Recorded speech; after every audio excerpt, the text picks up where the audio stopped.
You've probably heard the name Scotland Yard in movies or books, right? But what's the real story behind this world-famous police force? Well, today we're going to dig in and find out. So, first things first, that name. You'd think it has something to do with Scotland, but believe it or not, it has absolutely no connection to the country at all. The name actually comes from its original location. The very first police headquarters had a back entrance on a little street called Great Scotland Yard. See, this spot was historically where Scottish royals would stay when they visited London.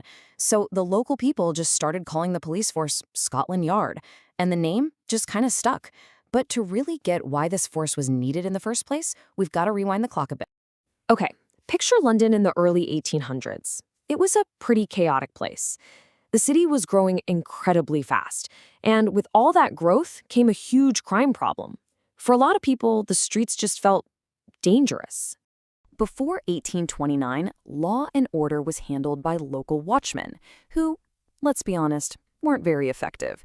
There was no single organized system, so a politician named Sir Robert Peel came up with a pretty radical idea: create a single professional police force for the entire city of London.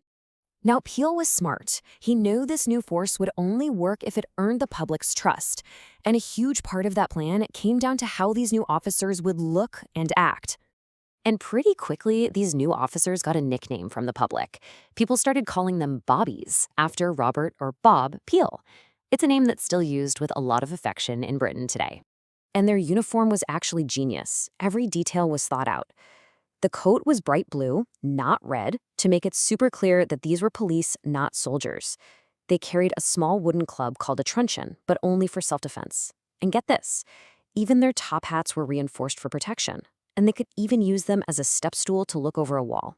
So this brand new force started with just 1,000 officers. For a huge city like London, that's a tiny number.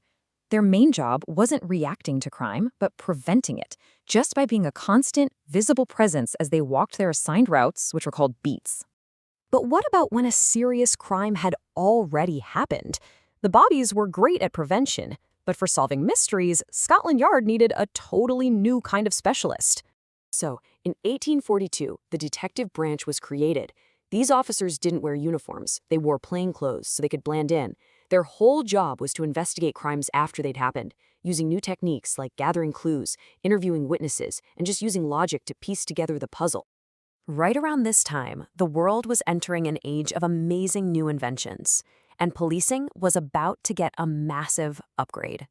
Technology was about to give Scotland Yard some powerful new tools to fight crime. This period saw this incredible explosion of innovation.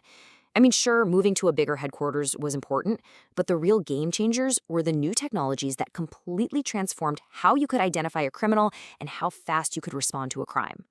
One of the biggest developments was the rise of forensic science. This is basically using science, chemistry and biology, to analyze evidence from a crime scene. For the very first time, detectives could use hard, scientific proof to link a suspect to a crime. All of a sudden, a tiny clue like a single hair could crack a whole case wide open. And the impact of all this new tech was just huge.